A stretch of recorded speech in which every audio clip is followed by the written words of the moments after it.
Целият багаж червен цвят, който в принцип не харесва. Ама... Екипи България. Много ми е трудно да си оправя багажа. Като още на първи опит си с 200 грама отгоре. За какво говориш? С пяскач, който изхвърли. Така, сега да си довърша клипа. Така, други шпайки ме интересуват много си. Те другите са в колата, защото утре ще ги използвам. И къде ще ги туриш точно? В най-вайло багажа ще ги тура. Друго? Така, много е трудно да го оправиш този багаж. За Норвегия. Що? Защото не знаеш къде отиваш, какво ще става там. Тут бълеш, топло. Така. Само едно вюстие стено. Не, още едно, ето тук. Къде? Ето го червеното. Мале, вижте колко интересно как емоджито си ми е съвпаднало с деня. 5:30 бординг тайм. Взех си едно аерианче. И това е. Пътуваме. Добре, сме дошли във втория по големина град в Норвегия, но всъщност, ако не броим водната площ, Берген е по-голям от столицата Осло. Но населението на Осло е 2 пъти повече с 710 000 души. Почна да ми омръзва.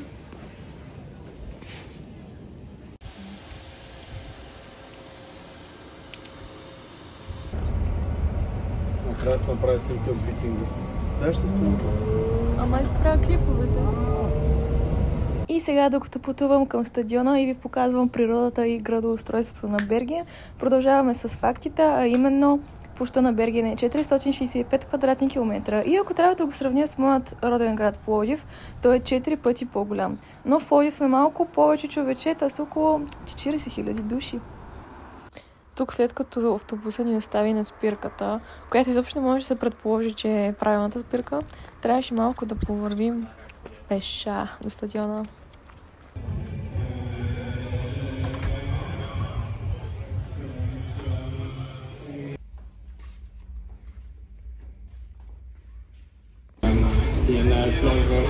From Germany. The two declared 2:03 in the first.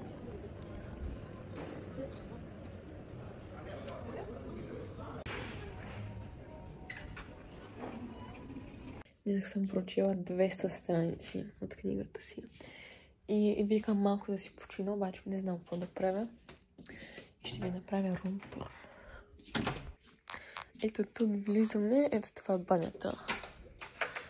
Да започнем от банята. Така. Тук има странна лампа. Ето това е стаечката. Тя е мъничка, малко тясничко. Тук има една врата, която не се отваря.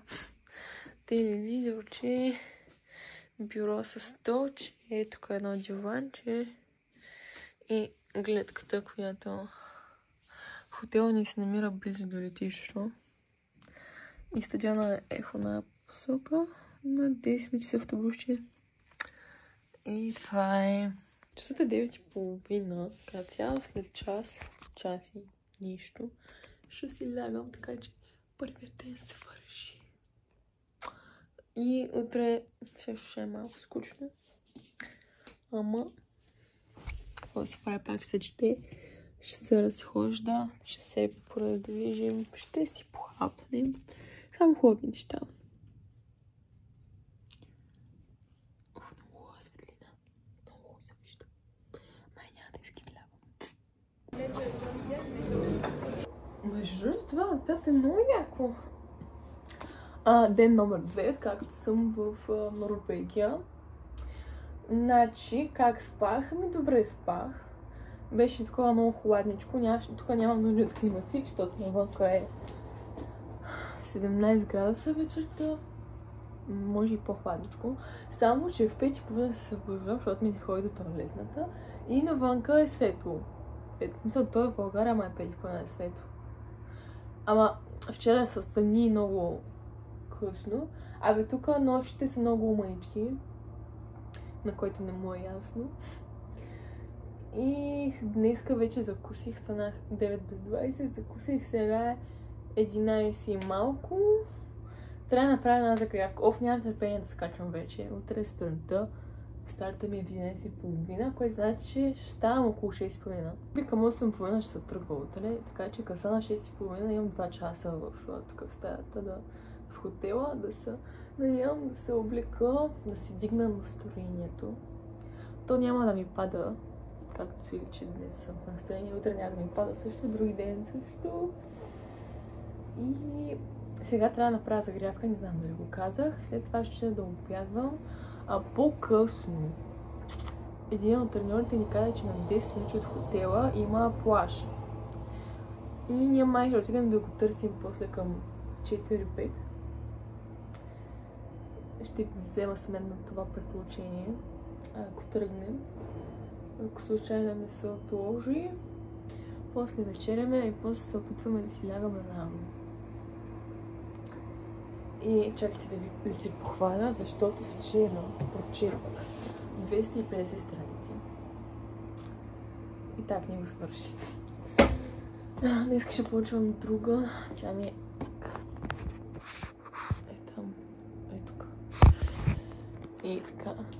Това е, което мога да се похваля. Друго не знам какво да кажа. Качих TikTok. И сигурно, като гледате този влог, ще има качено още един TikTok. Да сме активни там.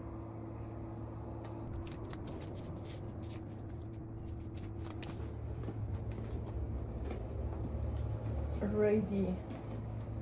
А всъщност не е ready. Няма да търпим боси.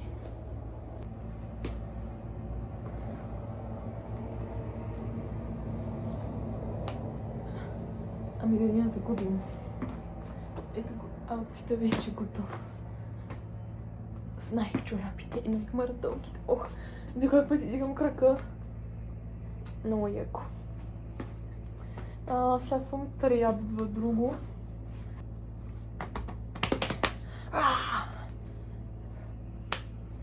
Излизаме да загряваме в коридора. Не знам, що шепня. Така.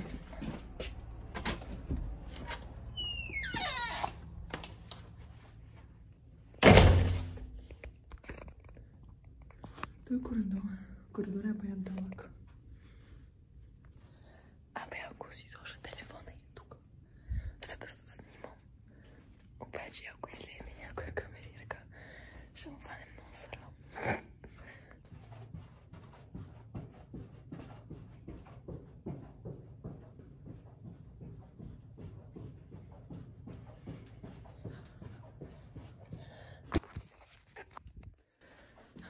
Успях да се снимам. Коридора е много дълъг, между другото. Мога да ви кажа, че съм на 4-тия етаж. И сега ще ви снимаме и тук до асансьорите. Чакайте, вижте.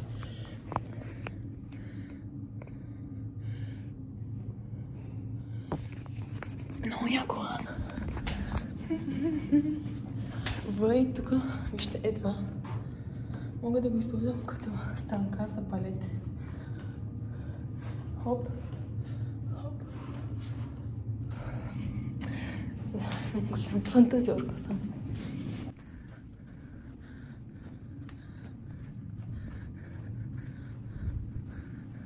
То коридор е баш като писта с коридорите с виражи, между другото. Чувствам се едно, наистина бягам в зала. Ай, не стадион, зала. Защото все пак съм на закрито. Направи една обиколка вече. И сега ще ви покажа моята стая.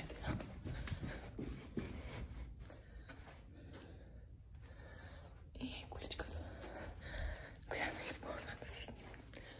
Сега ще направя още едно кръгче. Стори ми за мъничко. Вен на клипа сигурно се чува той сега. Как ми пука глезена. Това ми е глезена. Десния. Дали ви успокоя, цял живот си ми пука така. Нищо му няма. Докато ви показвам моята загрявка на забързан кадър, пак ще продължа да приказвам и да разказвам неща за Берген. Но да почнем от там, че тъй като аз съм официално студентка вече от 1 година И прочетох, че Берген е университетски град и в него се намират третия по големина и престиж университет в страната. Градът има млада, културно активна атмосфера с много студенти, академични събития, изложби и фестивали. А пък сега да ви кажа и нещо забавно, докато обработвам и гледам този клип без звук. Всъщност тук говорех си самичка, как минават някакви хора около мен и сигурно ме гледат супер странно. Моята специфична загрявка. Ето там е на чефикс. Ама си нагреем в коридорчето. Някакво стане.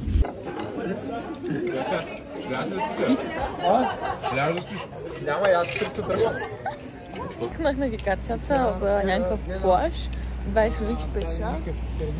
Така че ще стигнем определено. Позред нищото има пътечка за плажа.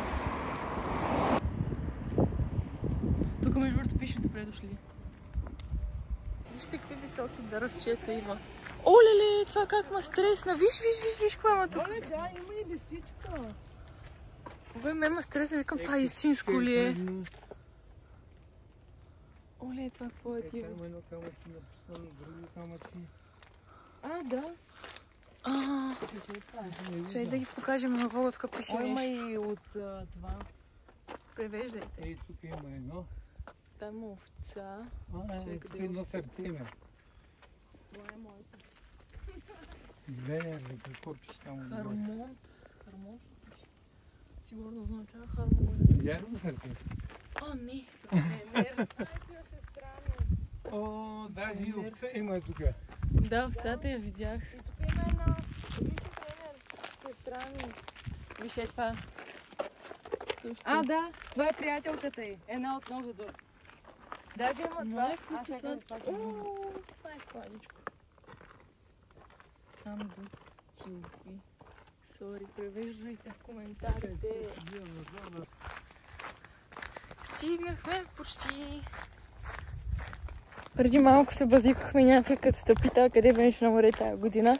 И аз като кажа Норвегия, някакво най-нестандартното място, в което човек може да отиде на море, ама реално това ми е първото море за тази година. Ако може и да се влезне, мога да си топна кръчетата. Много хубаво тук.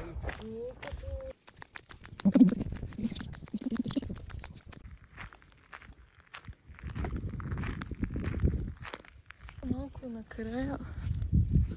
Малко гнусничко.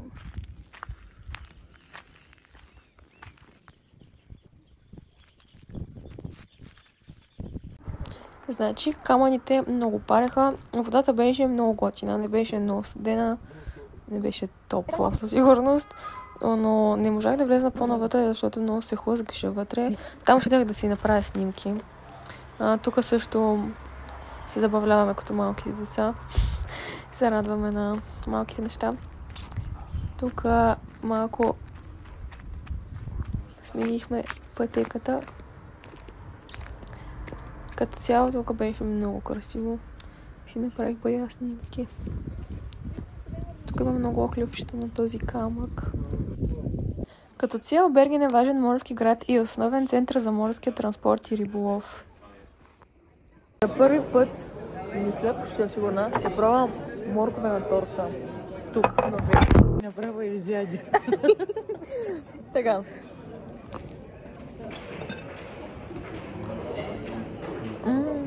Манго. Това не е моето. Не е смешно. Много е странно. Гадно. Не е за всеки. Не е моето това. Днеска деня свърши. Мен даже май ми се спи. Обаче сега казвам, че ми се спи. И след малко, след като легна, и сигурно няма да мога. Не знам, но утре сутринта трябва да ставам. То не трябва, то може и по-късно, но ще ставам в 6:30. Защото мисля, че те е най-подходяща, за да мога да се събудя, да се енергизирам и да си се оправя на спокойствие. Така че да, а 7 часа ще се слиза на закуска.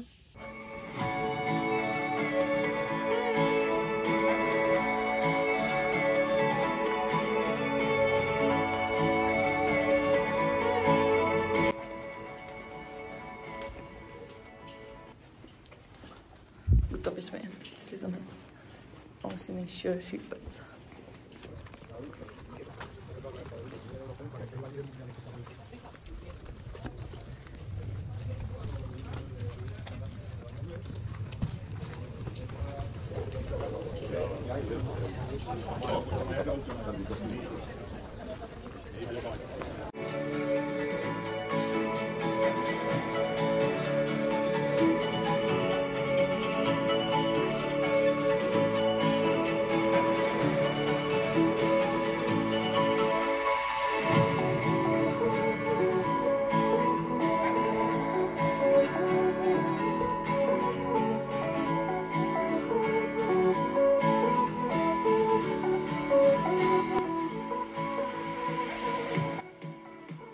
Аз приключих с голямо кю. Квалификация 6.50, аз скочих 57. И сега съм тук. И гледам моята съквартирантка на диск. И след малко, като свърши, отиваме в хотела да обядваме и да си почивам за утре. Да си почиваме за утре. Тук зад мен на екрана скачат висок скок. Бъдете е много дебела.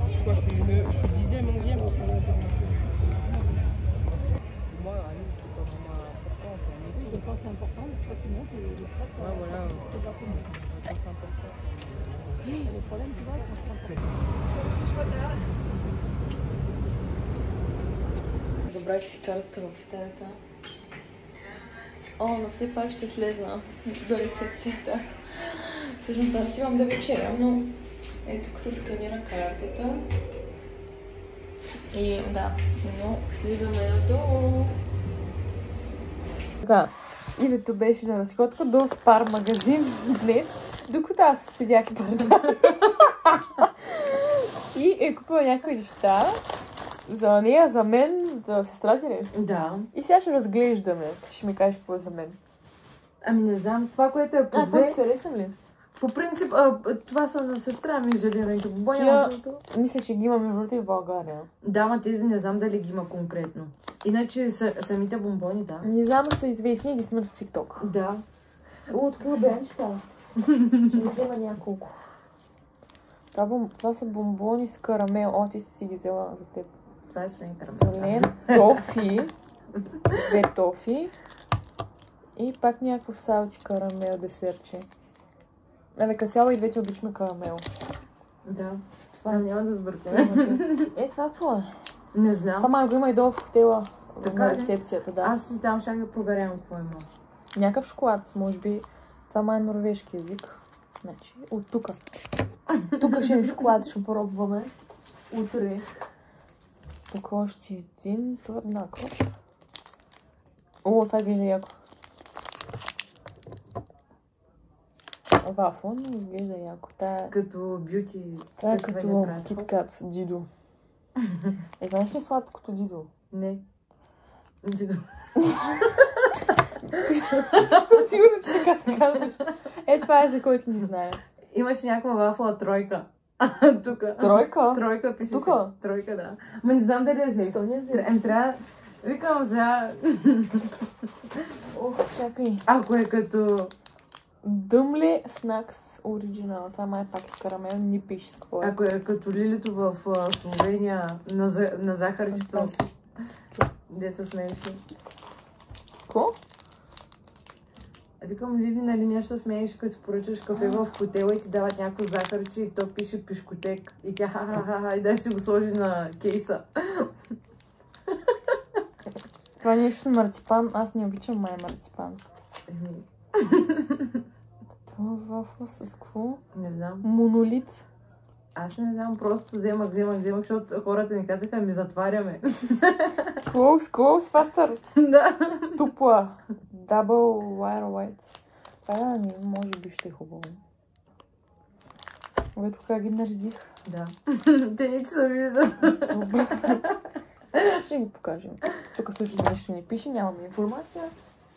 А скъпо ли беше? Ами, може да познаеш. Излезна? Може да познаеш.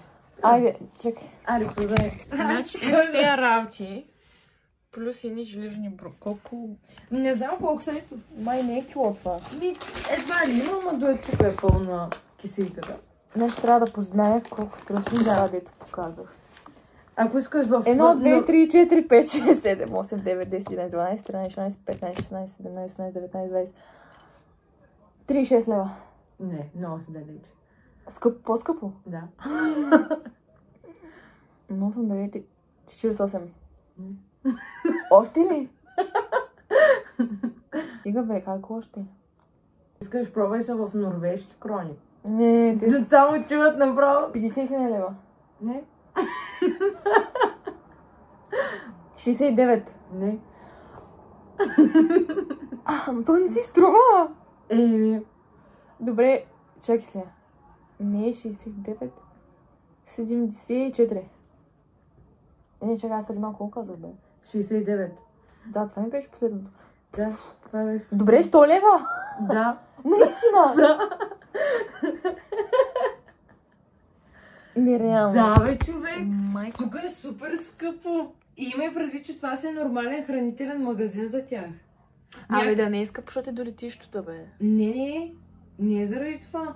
Значи, влиза бомбоните им, тия желираните им бомбони Харибо струват 5 и нещо. При нас не са толкова. Не, при нас са 2,50. Да, до 3 нещо, 2,20 ги намалят. Тук са 5 лева, 5,67 или нещо от сорта. Аз съм в шок. На златната покупка. Какво си в шок, човек? Таксито ти е 50 евро до това. Какво такси? Тук има 5 вафли на кръст. 100 лева. Да бе, толкова не ми вярваш. Чакай движение по сметката. Вярвам ти, ама. Случайно успях да хвана една нощ в Берген. Не мога да повярвам. 2 часа през нощта, защото си събудих. Влизаме и си завървам в стената леклото, ето така. Чистачките, те според мен са го направили от... Да, му е студено отворене просто. Не. Като някакъв жест, защото нали ни стреснаха. Може би да. Реално историята е, че сутринта, докато се оправяхме за състезанието и чистачките влезнаха, ние бяхме много близо до вратата и те ни стреснаха. И да. Тук отивахме на разходка с влака до центъра уж. Малко така бяхме загубени, но много красиво.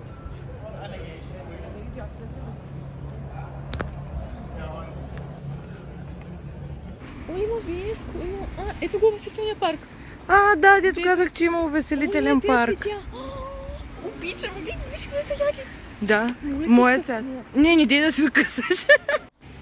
Както си личи, времето е много хубаво и през цялото състезание, ако сте го гледали, сте можели да видите, че също през цялото време печеше слънце и беше много хубаво и много топло. А всъщност Берген е един от най-дъждовните градове в Европа и вали повече от 200 дни. И това беше някакъв късмет направо. Не знам какъв е шанса, но така се случи. Купих си магнитче от Берген, много готино между другото. Ние между другото влизаме в магазина и нали има 3 такива те въртящите с някакви ключодържатели, тия мини плюшки и магнити.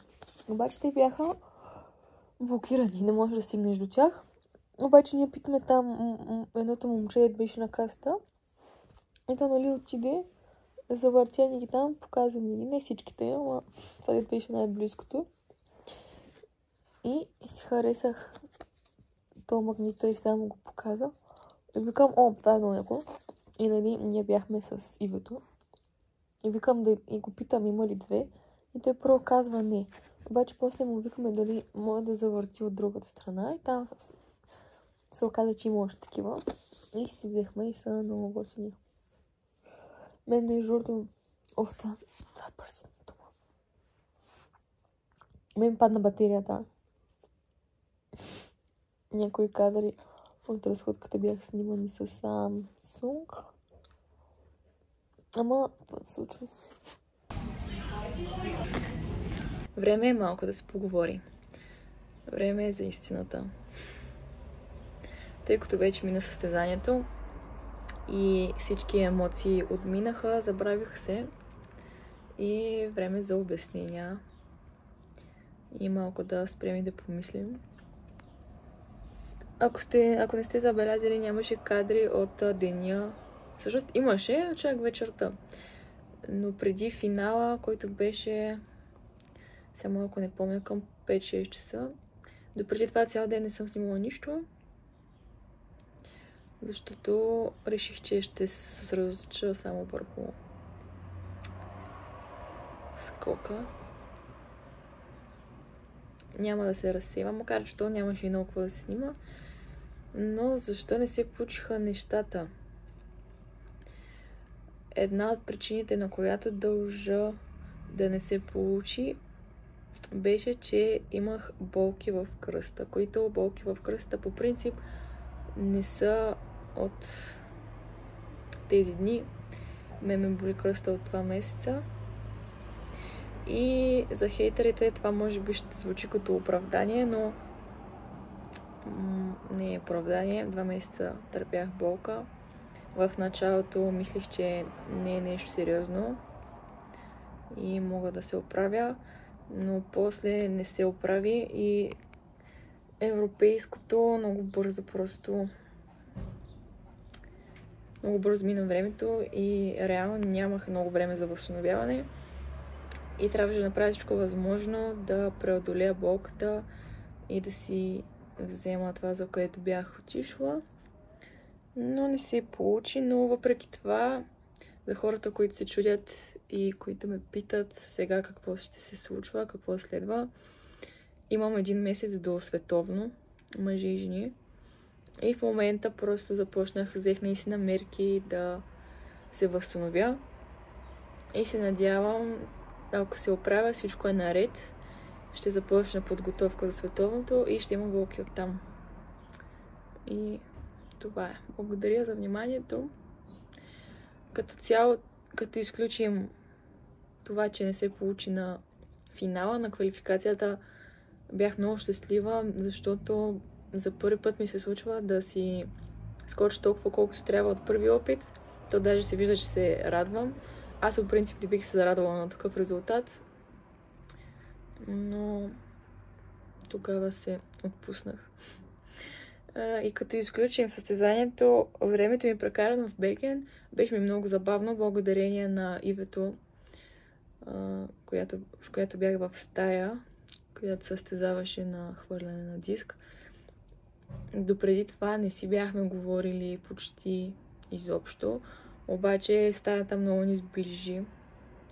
И не само стаята, реално ние бяхме единствените 2 момичета и много си паснахме като характери. Много готин човек, много забавна. И реално на нея се дължи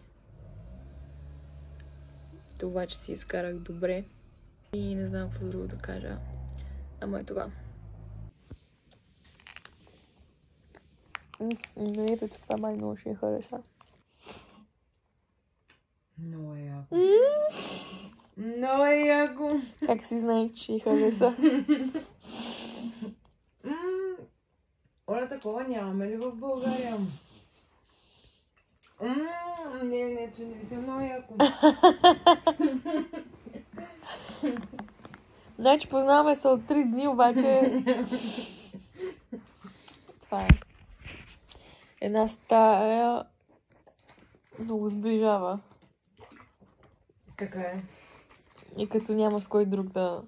То не е само това. Аз ти казах, ако не харесвам хората, пътен знак. Няма как да не се харесам, аз там. Толкова съм чудовна. Ето да чуете хубави думи за мен веднъж. Само най-доброто, брате.